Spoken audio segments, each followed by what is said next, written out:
Hello everyone, career infinity mathematics के online platform पर मैं इंजीनियर मनीष सुमन आप सभी का स्वागत करता हूं। आज के वीडियो में हम लोग एक नया चैप्टर स्टार्ट करने जा रहे हैं जो कैलकुलस का पहला चैप्टर होगा, संबंध एवं फलन। लास्ट क्लास में यानी कि 11th क्लास में आप लोगों ने संबंध के बारे में पढ़ा होगा। हम लोगों ने वहां दो फलनों के बीच में संबंध को परिभाषित किया था कि जैसे ए और बी दो फलन हैं तो ए क्रॉस बी का कोई भी सबसेट, कोई भी उपसमुच्चय ए और बी के बीच में एक संबंध हो सकता है। लेकिन 12th क्लास के सिलेबस में हमें पढ़ना है कि जो संबंध है वो एक ही सेट पर कैसे परिभाषित होगा। वहां ए और बी दो सेट की बात हो रही थी, यहां हम सिर्फ सिंगल सेट की बात करेंगे, यानी समुच्चय ए की बात करेंगे या बी की ही बात करेंगे, सिर्फ एक सेट की। ठीक है ना? तो हम लोग स्टार्ट करते हैं संबंध एवं फलन। इसमें हम पहला टॉपिक कवर करेंगे एक समुच्चय में संबंध।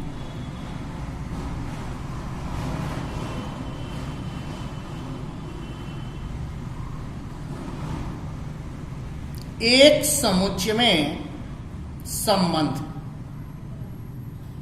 11th क्लास में आप लोगों ने संबंध को दो समुच्चयों के बीच में संबंध पढ़ा था, यहां हम लोग एक समुच्चय के बीच में संबंध पढ़ेंगे। तो जैसे हमने पहले भी बताया कि संबंध क्या होता है, दो समुच्चयों के बीच में संबंध उनके क्रॉस प्रोडक्ट यानी उनके कार्तीय गुणन का एक उपसमुच्चय होता है। तो यहां सिर्फ समुच्चय ए की हम बात करें, सिंगल समुच्चय की बात कर रहे हैं, तो वह क्या होगा, लिखते हैं एक समुच्चय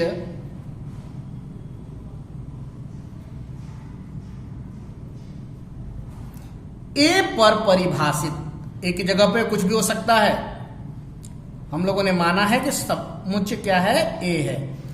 एक समुच्चय ए पर परिभाषित संबंध, इसका नाम है आर। ए क्रॉस ए का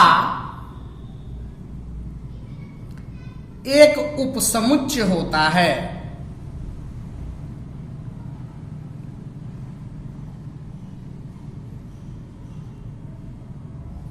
अर्थात समुच्चय ए में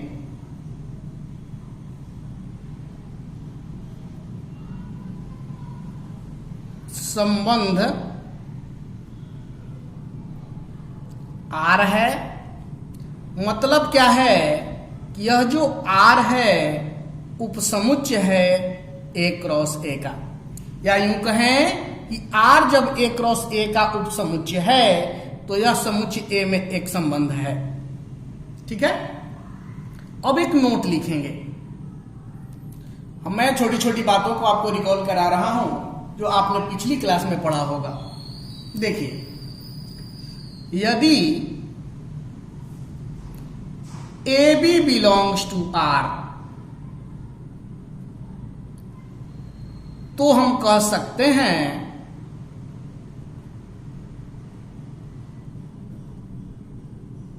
कि ए बी से संबंधित है तथा इसे ए आर रिलेशन है किसके बीच में, ए का बी से, तो ए रिलेटेड विथ बी द्वारा प्रदर्शित करते हैं।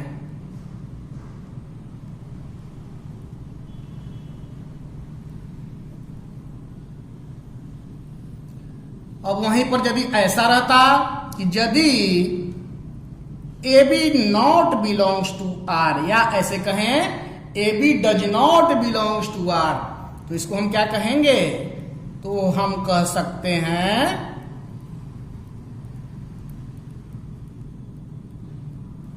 कि ए बी से संबंधित नहीं है।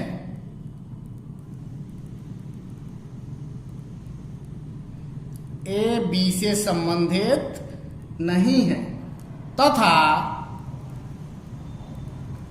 इसे ए नॉट रिलेटेड टू बी द्वारा प्रदर्शित करते हैं।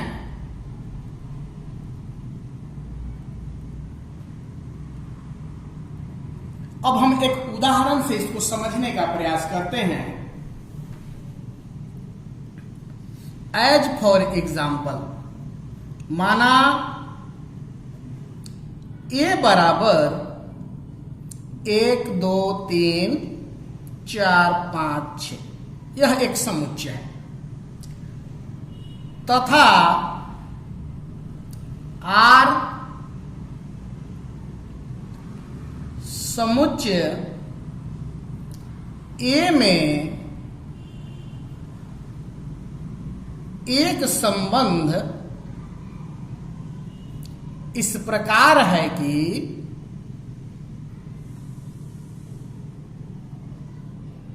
आर बराबर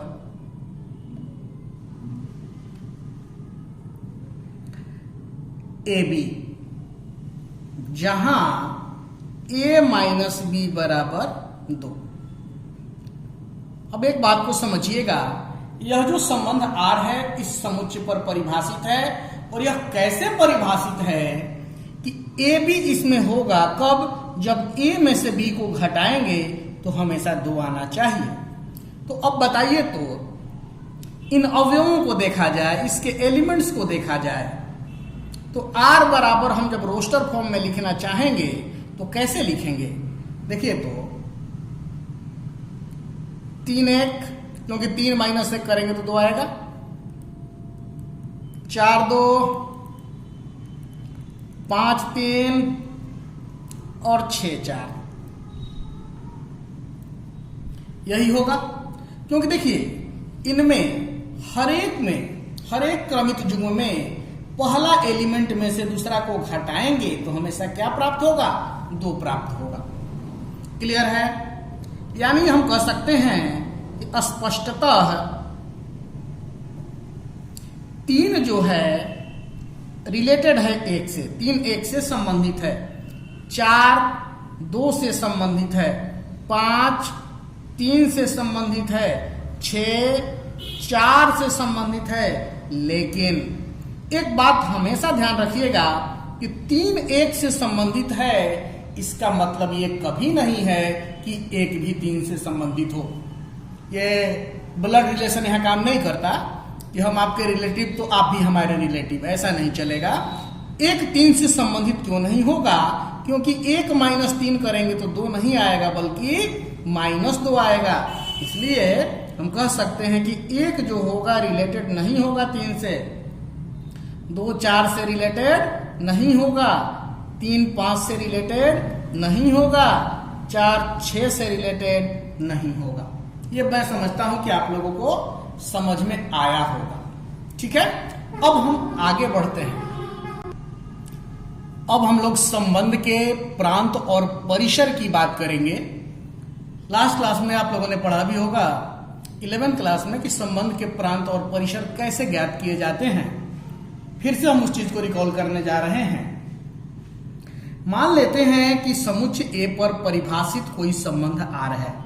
ठीक है, देखते हैं। माना समुच्चय ए पर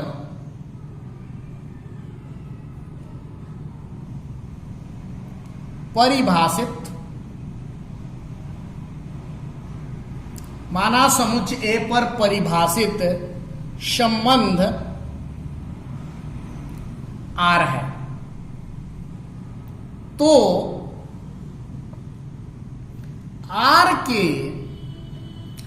अवयवों के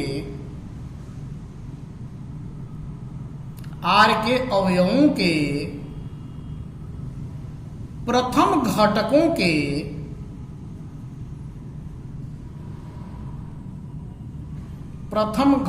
के समुच्चय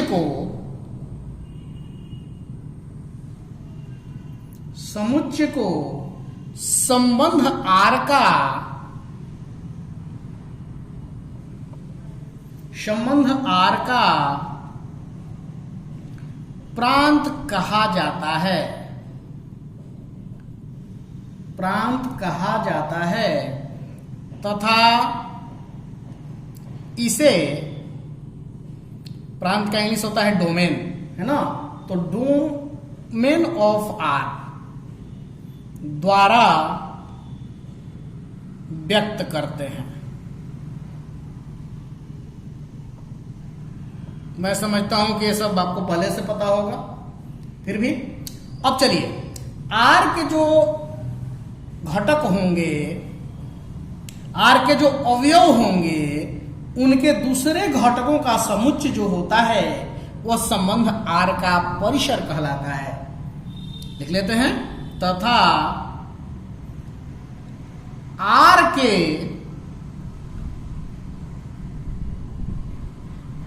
अवयवों के द्वितीय घटकों के समुच्चय को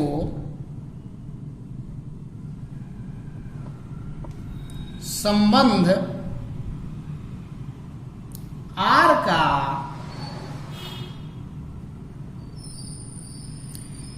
परिसर कहा जाता है तथा इसे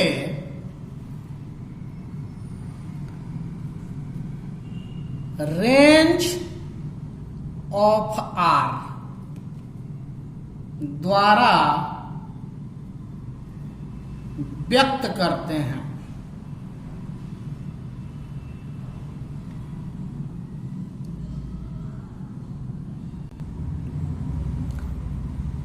इसलिए डोमेन ऑफ आर बराबर, हमने क्या पढ़ा कि प्रथम घटकों का समुच्चय है ना, यानी ए और बी क्रमिक, ए बी क्रमिक युग्म है, तो ए सच दैट ए बी, यानी इस क्रमिक युग्म का प्रथम घटक ए है, तो ए का जो समुच्चय होगा वही क्या होगा, डोमेन होगा, यानी प्रांत होगा। उसी तरह से रेंज क्या हो जाएगा भाई, range of R is equal to B such that A B belongs to R, है ना। बी क्या है, इस क्रमिक युग्म का दूसरा घटक, तो दूसरे घटकों का समुच्चय, किसका, क्रमिक युग्मों के दूसरे घटकों का समुच्चय जो कि संबंध आर में है, क्या कहलाता है, रेंज कहलाता है, यानी कि परिसर कहलाता है। उदाहरण से हम इसको समझने का प्रयास करते हैं। मान लेते हैं कि एक के समुच्चय है ए, माना ए बराबर 1 2 3 4 5 डॉट डॉट डॉट 15 16, माना समुच्चय ए में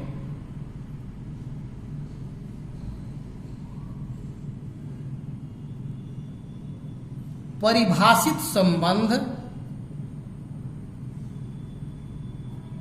माना समुच्चय ए में परिभाषित संबंध आर इस प्रकार है,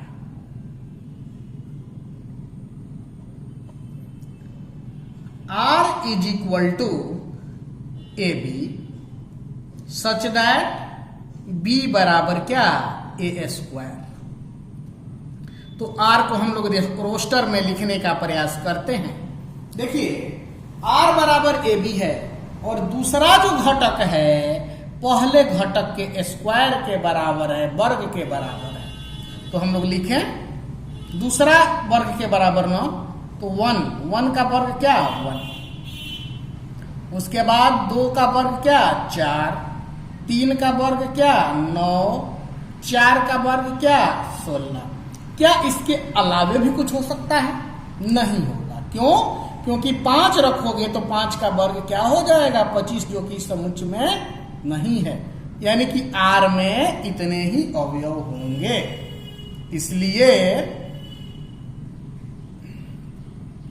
डोमेन ऑफ आर की बात करें तो हमने पढ़ा है कि प्रथम घटकों का समुच्चय तो क्या है 1, 2 3 4, यही इसका क्या होगा, प्रांत हो जाएगा। और यह क्या है भाई, परिसर यानी रेंज, द्वितीय घटक, तो 1 4 9 16, 1 4 9 16, यह इस संबंध R का रेंज हो जाएगा। क्लियर है। अब हम लोग आगे बढ़ते हैं और संबंधों के प्रकार के बारे में पढ़ते हैं। ठीक है, अगला जो हमारा हेडिंग होगा वो होगा संबंधों के प्रकार।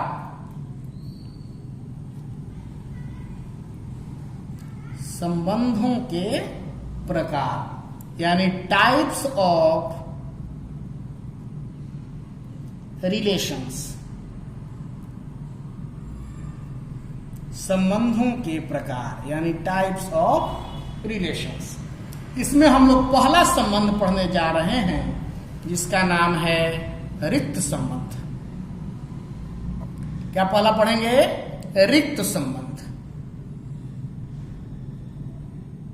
रिक्त संबंध इंग्लिश हो जाएगा रिक्त का क्या, एम्पटी। एम्पटी संबंध का तो आप जानते ही हैं, रिलेशन। जैसा कि नाम से ही स्पष्ट है, वैसा संबंध जिसमें एक भी अवयव न हो क्या कहलाएगा, रिक्त संबंध कहलाएगा। ठीक है ना। यानी कहने का मतलब है कि समुच्चय ए पर परिभाषित संबंध कोई है वह रिक्त संबंध कहलाएगा जब उसमें एक भी अवयव न हो। लिखते हैं, समुच्चय ए पर परिभाषित समुच्चय ए पर परिभाषित संबंध R एक रिक्त संबंध कहलाता है।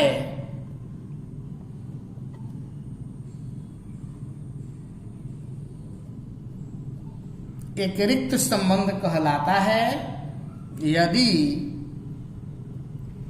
ए का कोई भी अवयव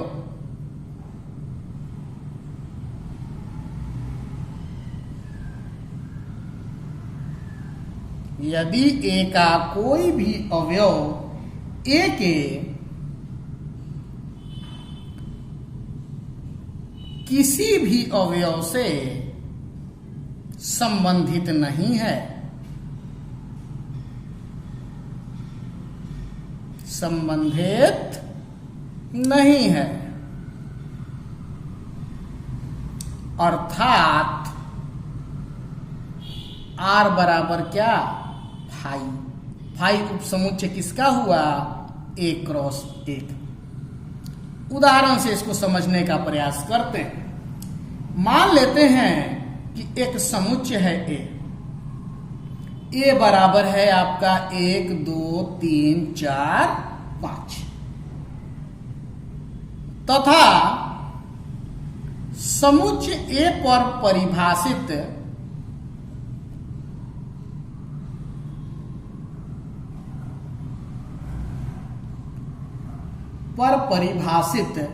संबंध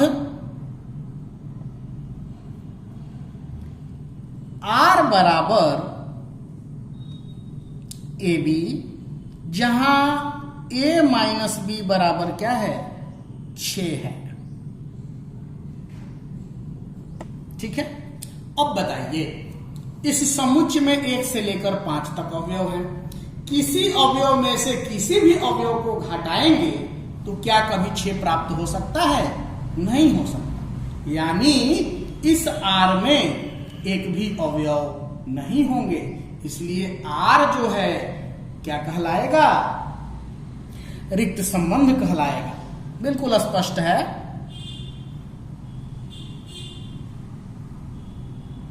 स्पष्टतः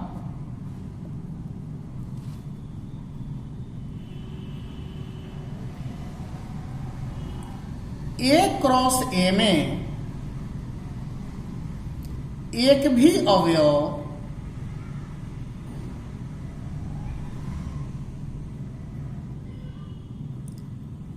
ए बी नहीं है, ताकि ए माइनस बी बराबर 6 को संतुष्ट कर सके।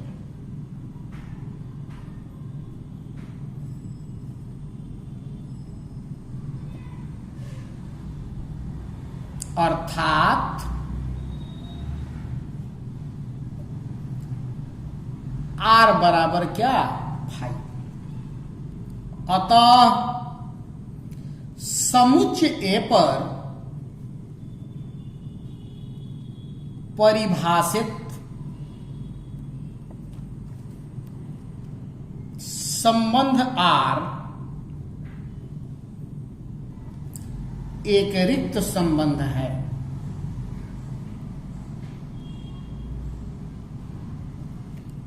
अतः समुच्चय ए पर परिभाषित संबंध आर एक रिक्त संबंध है। मैं समझता हूं कि आप सभी लोगों को यह समझ में आया होगा।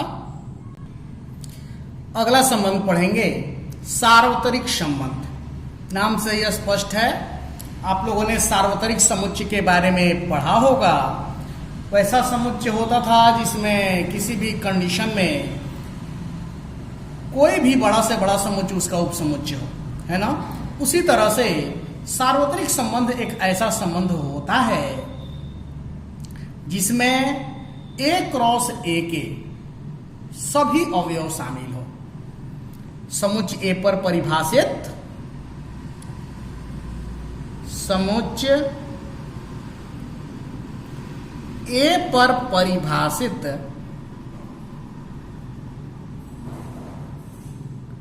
संबंध आर, समुच्चय ए पर परिभाषित संबंध आर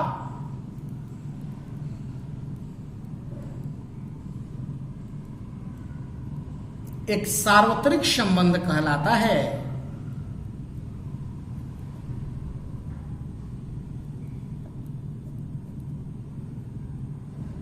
यदि ए का प्रत्येक अवयव, यदि ए का प्रत्येक अवयव ए के सभी अवयवों से संबंधित है,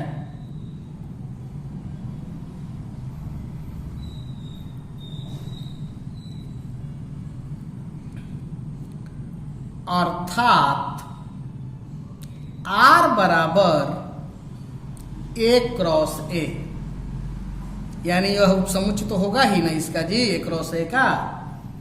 चलिए उदाहरण से इसको समझते हैं। माना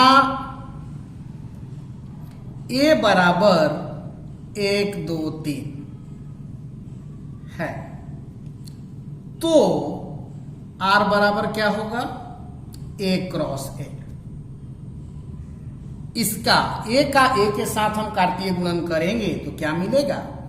1 1 1 2 1 3, फिर 2 1 2 2 2 3 3 1 3 2 और 3 3, यही होगा।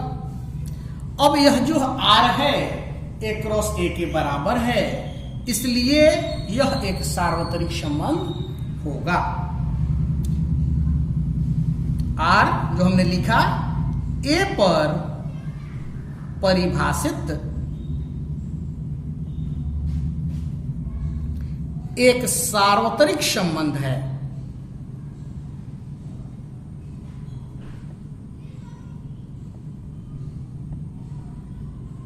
यानी कोई किसी भी समुच्चय की बात करें तो उस पर परिभाषित सार्वत्रिक समुच्चय क्या होगा? जैसे ए पर ए क्रॉस ए जो होगा वह एक सार्वत्रिक संबंध होगा। क्यों? क्योंकि इसमें हर एक एलिमेंट, ए का हर एक एलिमेंट ए के सभी एलिमेंट से संबंधित होगा। अब हम अगला पढ़ेंगे तत्समक संबंध। तत्समक संबंध, इसका इंग्लिश होगा आइडेंटिटी, आइडेंटिटी रिलेशन। तत्समक संबंध मतलब आइडेंटिटी रिलेशन। देखिए, आपने फंक्शन में 11th क्लास में पढ़ा होगा कि तत्समक फलन क्या होता है, कि जो इनपुट डाले वही आउटपुट मिले, है ना।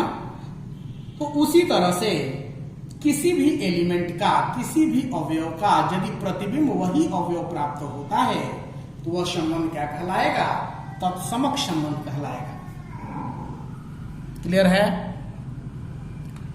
समुच्चय ए पर परिभाषित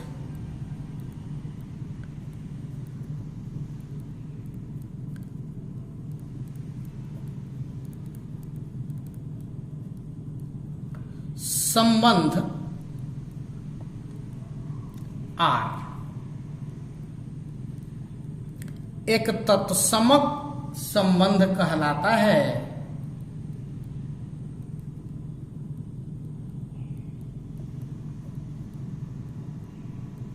यदि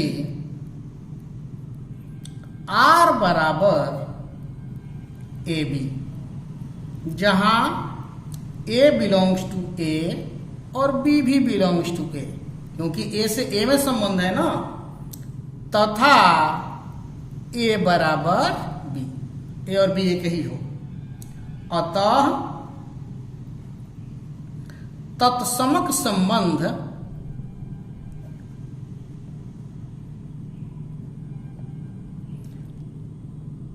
R बराबर क्या हो जाएगा, ए फॉर ऑल ए, मतलब सभी ए के लिए जो कि समुच्चय ए के अवयव है। हमने पहले भी कहा कि इनपुट ए डालेंगे तो आउटपुट क्या मिलेगा, ए मिलेगा, यानी जो भी अवयव होगा उसका प्रतिबिंब वही अवयव होगा, तो वह संबंध क्या कहलाएगा, तत्समक संबंध कहलाएगा। अब चलिए आगे बढ़ाते हैं। समुच्चय ए पर परिभाषित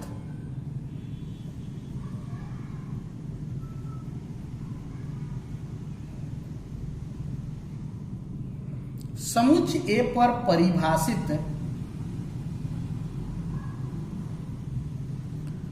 तत्समक संबंध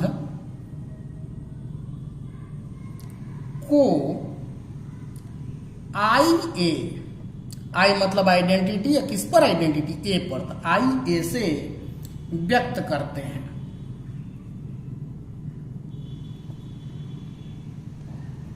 उदाहरण देखते हैं। माना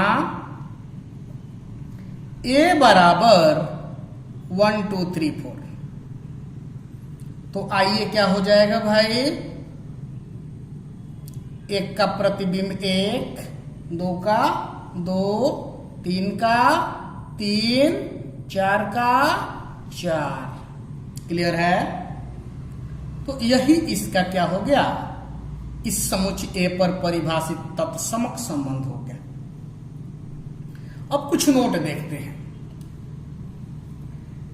रिक्त संबंध और सार्वत्रिक संबंध जो हमने अभी पहला और दूसरे नंबर पे पढ़ा था, इन दोनों संबंधों को ट्रिवियल रिलेशन यानी कि तुच्छ संबंध भी कहा जाता है। इसको नोट में लिखेंगे, ऑब्जेक्टिव में आ सकता है। रिक्त संबंध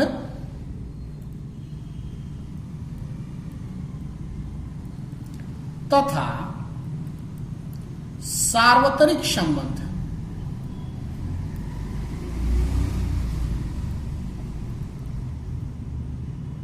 को तुच्छ यानी ट्रिवियल संबंध भी कहा जाता है।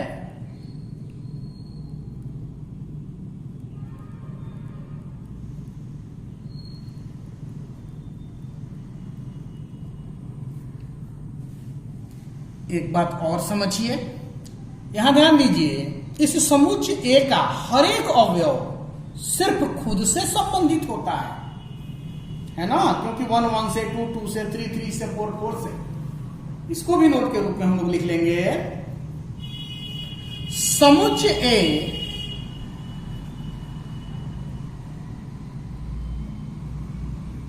पर परिभाषित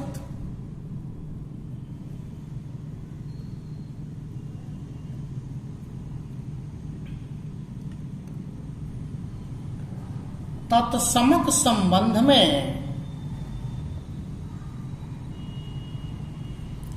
ए का प्रत्येक अवयव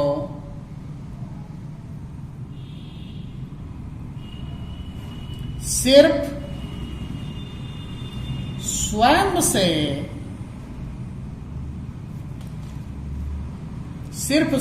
से संबंधित होता है।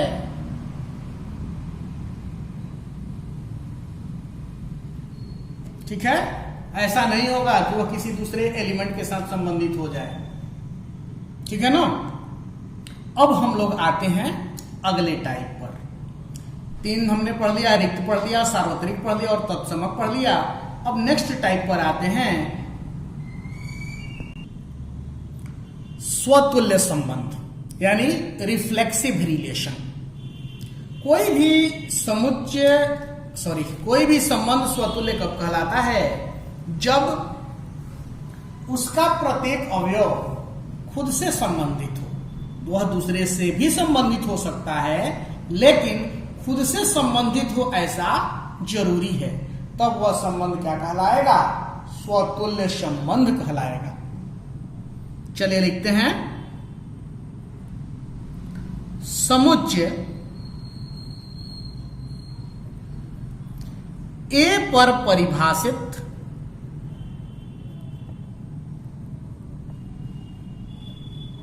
संबंध आर स्वतुल्य संबंध कहलाता है।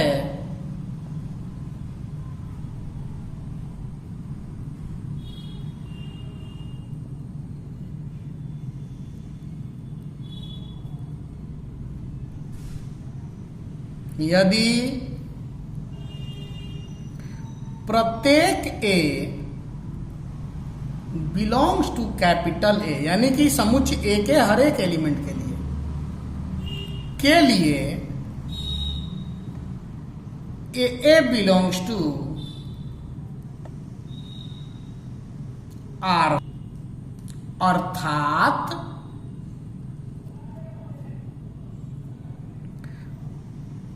प्रत्येक ए बिलोंग्स टू कैपिटल ए के लिए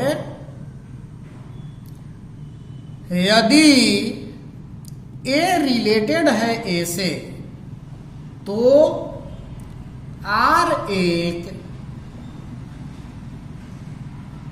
स्वतुल्य संबंध कहलाता है।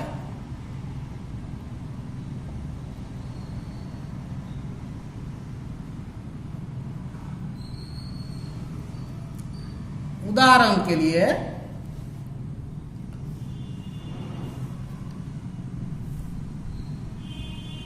माना ए बराबर है आपका 1 2 3। कुछ संबंध लेते हैं और देखते हैं कि इसमें कौन स्वतुल्य है और कौन नहीं है। R1 बराबर 1 1 2 2 3 3। R2 बराबर 1 1 2 2 3 3 1 2 2 1 1 3। R3 बराबर 2 2 2 3 3 2 1 1। चलिए हम लोग क्या किए कि R1 R2 R3 समुच्चय ए पर परिभाषित 3 संबंध हम लोगों ने लिया है। अब हम इनको ऑब्जर्व करते हैं, इनको देखते हैं। यहां देखिए तो R1 और R2 क्या स्वतुल्य संबंध है? R1 और R2 स्वतुल्य संबंध है। क्यों? क्योंकि यहां समुच्चय ए का प्रत्येक अवयव खुद से तो संबंधित है ना, जैसे 1 1 से, 2 2 से, 3 3 से, यहां भी 1 1 2 2 3 3, बाकी क्या है उससे मतलब नहीं है, ये होना चाहिए। 3 एलिमेंट हैं, तीनों खुद से संबंधित होना चाहिए। अब तीसरा में देखिए R3 में, यहां 2 2 है, 1 1 है, लेकिन 3 3 नहीं है, 3 3 से इसमें संबंधित नहीं है, इसलिए R3 स्वतुल्य संबंध नहीं होगा। चलिए यहां लिख लेते हैं, यहां R1 तथा R2 समुच्चय ए पर स्वतुल्य संबंध है।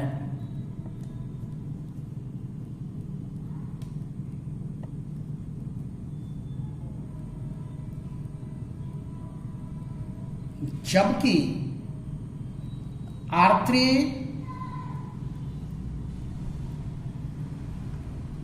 समुच्चय ए पर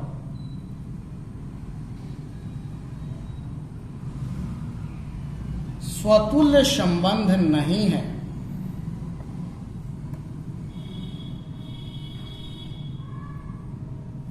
क्यों नहीं है? क्योंकि 3 3 does not belongs to R3, क्योंकि 3 3 R3 में नहीं है, अर्थात R3 में 3 3 से संबंधित नहीं है। क्लियर है? अब आगे बढ़ते हैं। कोई भी तत्समक संबंध हमेशा स्वतुल्य संबंध होता है, जबकि स्वतुल्य संबंध हमेशा तत्समक संबंध है ऐसा जरूरी नहीं है। जैसे आपने देखा, R1 की बात कर लें, यहां पर R1 आपका तत्समक भी है, स्वतुल्य भी है। R2 की बात कर लीजिए, R2 स्वतुल्य तो है लेकिन तत्समक नहीं है। इसको नोट के रूप में लिख लेंगे, तत्समक संबंध हमेशा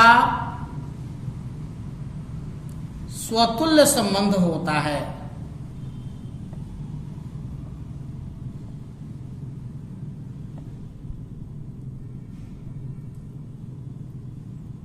जबकि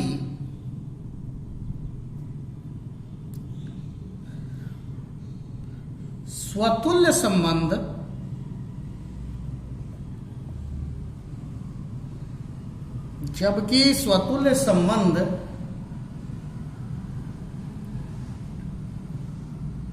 तत्समक संबंध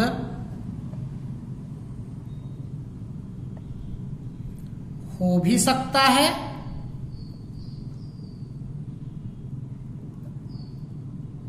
और नहीं भी हो सकता, नहीं भी। अब ऊपर वाले उदाहरण में हमने देखा कि R1 दोनों था, लेकिन R2 सिर्फ स्वतुल्य है, सममित क्या नहीं है, तत्समक नहीं है। यहां लिख लेते हैं, आपको क्लियर रहेगा। उपरोक्त उदाहरण में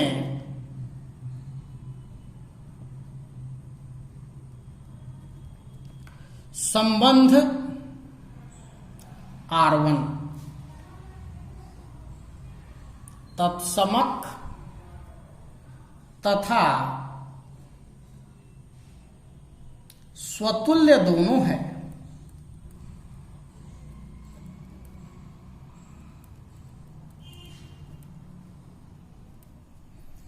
तत्समक तथा स्वतुल्य दोनों है, जबकि संबंध R2 सिर्फ स्वतुल्य है।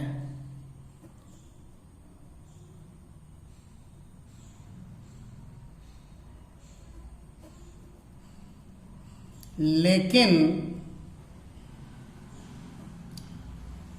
तत्समक नहीं है। क्लियर है? अब हम लोग नेक्स्ट पर आएंगे।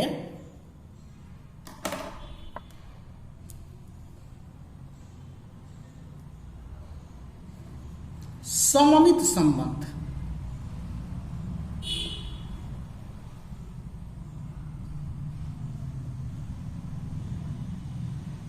यानी सिमेट्रिक रिलेशन।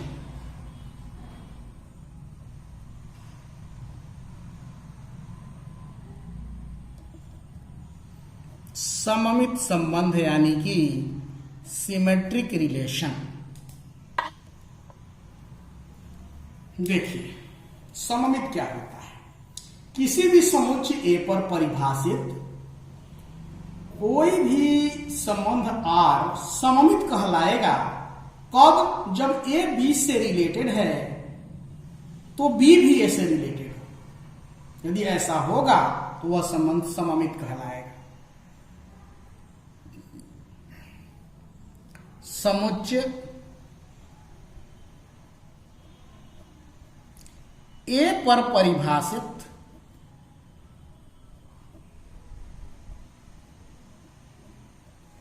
संबंध आर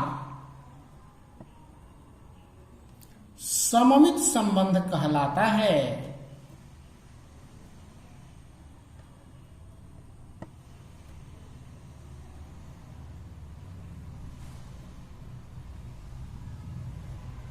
यदि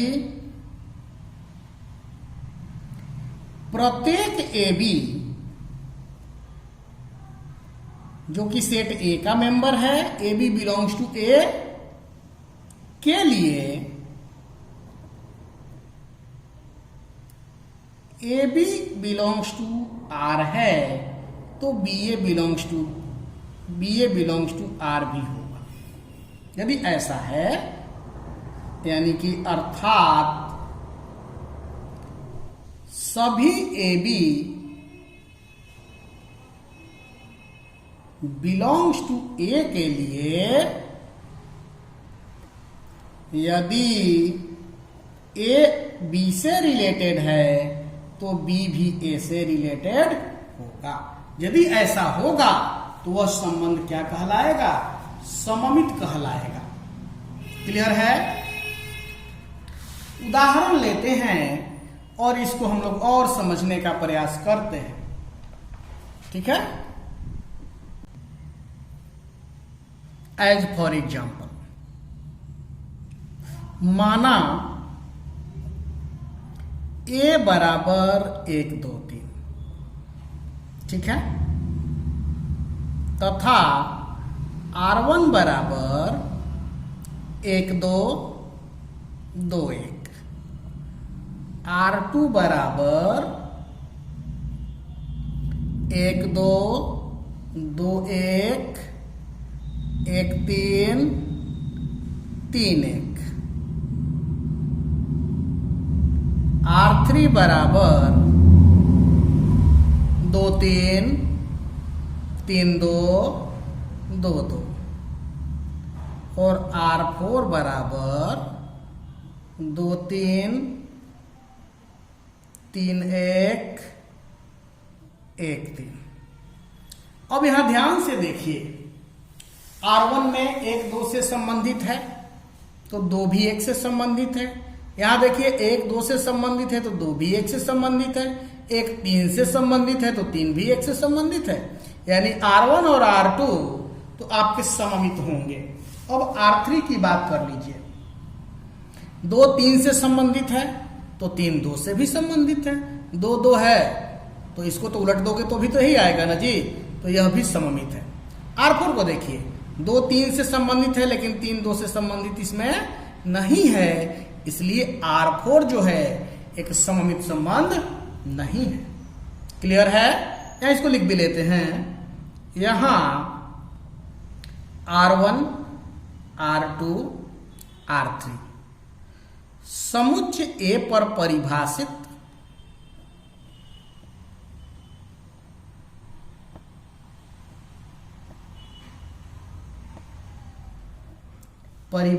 सममित संबंध है।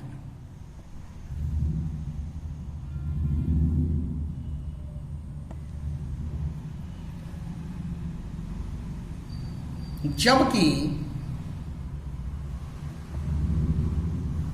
R4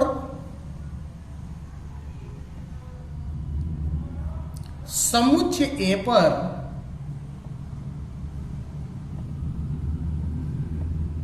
परिभाषित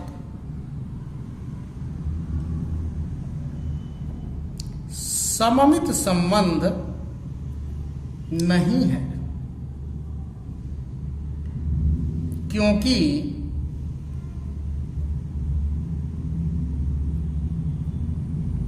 दो तीन तो है R4 में, लेकिन 3 2 जो है ना R4 में नहीं। क्लियर है? अब आते हैं अगले टाइप पर। नेक्स्ट संबंध है संक्रामक संबंध, यानी कि ट्रांजिटिव रिलेशन। ट्रांजिटिव रिलेशन में समझिएगा होता क्या है कि यदि ए बी से संबंधित है तथा बी सी से संबंधित है तो ए भी सी से संबंधित होगा। क्लियर है? देखिए कैसे। समुच्चय ए पर परिभाषित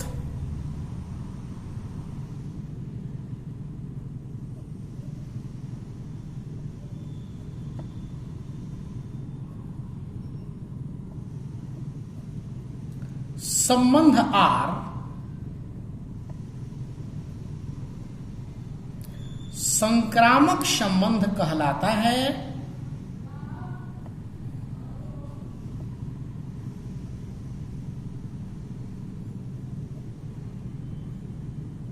यदि सभी A B C belongs to A के लिए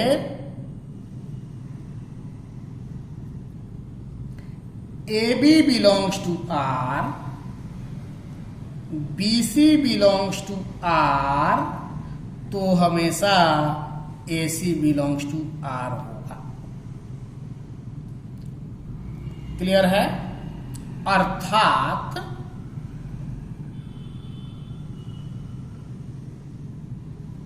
सभी A B C belongs to A के लिए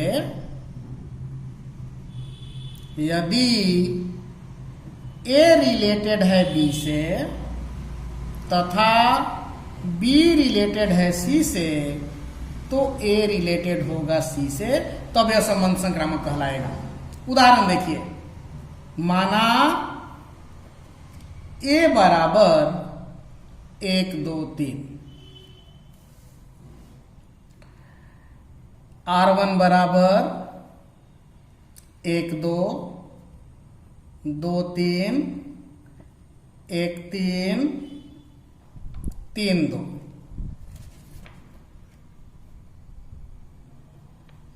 ठीक है?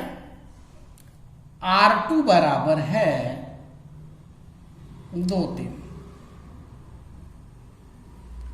R3 बराबर 1 3 3 2 1 2।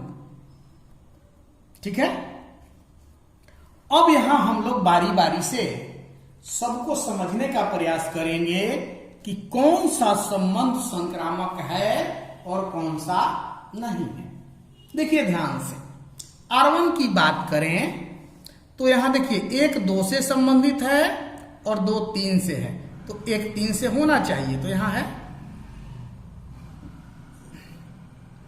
2 3 से है और 3 2 से है, यानी 2 2 से भी संबंधित होना चाहिए, लेकिन यहां पर 2 2 नहीं है, इसलिए R1 आपका संक्रामक संबंध नहीं है। क्या लिखेंगे? यहां संबंध R1 की हम बात करना चाह रहे हैं। समुच्चय ए पर परिभाषित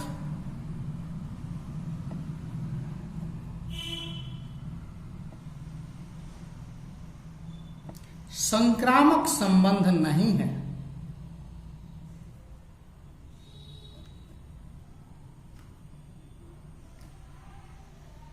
क्यों नहीं है? क्योंकि है यहाँ 2 3 बिलोंग्स टू R1 तथा 3 2 बिलोंग्स टू R1। देखिए 2 3 से संबंधित और 3 2 से संबंधित, तो 2 भी 2 से संबंधित होना चाहिए, जो कि यहां नहीं है। लेकिन 2 2 नॉट बिलोंग्स टू R1, यानी 2 2 R1 में नहीं है, इसलिए R1 एक संक्रामक संबंध नहीं। अब बात करते हैं हम लोग R2 की। बहुत ही समझने वाली बात है R2 में, क्योंकि अक्सर लोग गलतियां करते हैं, इसलिए इसको बहुत ही ध्यान से समझिएगा। पुनः अब हम बात कर रहे हैं संबंध R2 की, संबंध R2 की।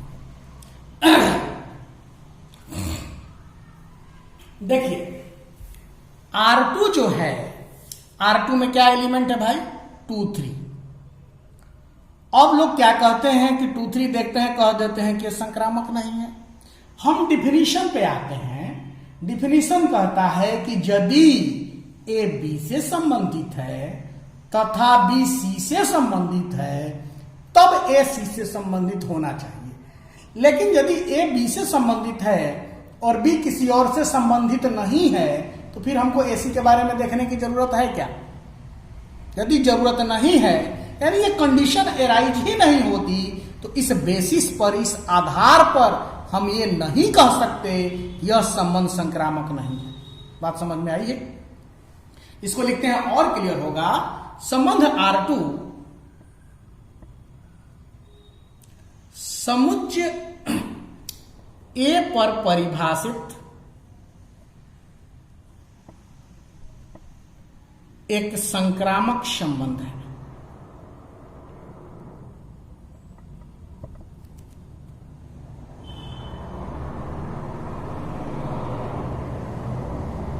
क्यों है? क्योंकि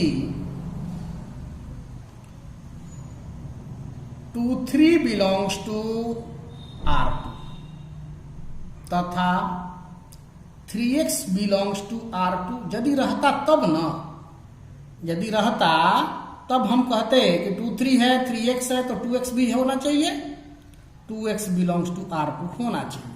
लेकिन यहां समझिएगा, ये तो है लेकिन ऐसा कुछ नहीं ना है। ऐसा रहता तब हम ऐसी चीजें देखते। जब ये नहीं है तो हम ये नहीं कह सकते कि संक्रामक नहीं है। समझ में आ गई होगी बात? नीचे हम लिख देते हैं, इसलिए यह नहीं कह सकते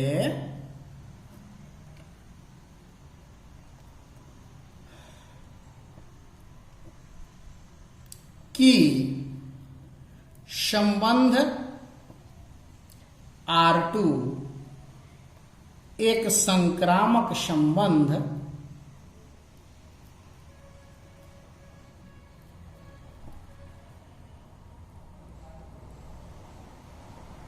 नहीं है, क्योंकि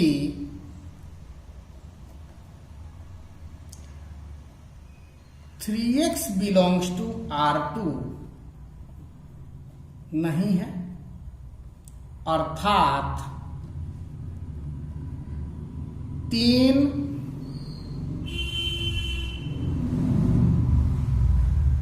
समुच्चय ए के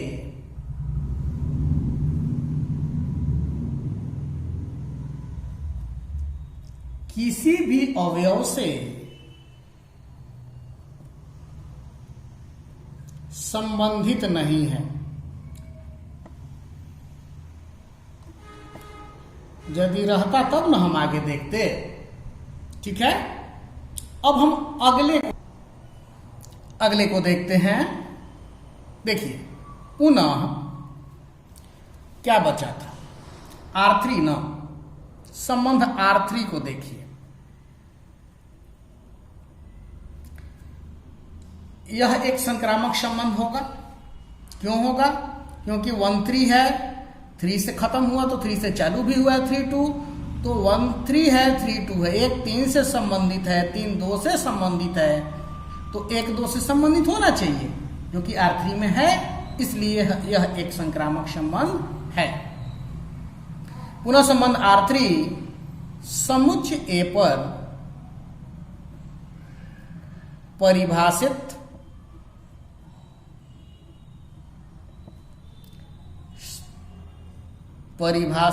एक संक्रामक संबंध है।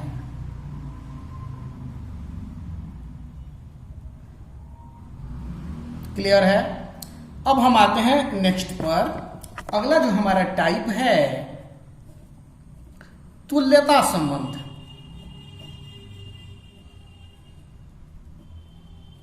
यानी इक्विवेलेंस रिलेशन। अब कोई भी संबंध तुल्यता संबंध कब कहलाता है? जब वह संबंध स्वतुल्य भी हो, सममित भी हो और संक्रामक भी हो। क्लियर है? समुच्चय ए पर परिभाषित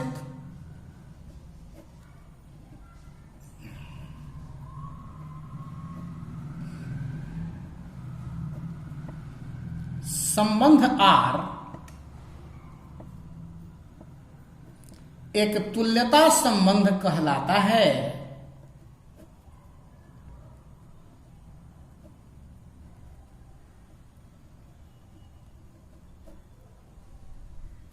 यदि R स्वतुल्य, सममित तथा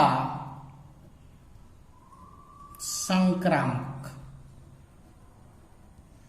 तीनों है।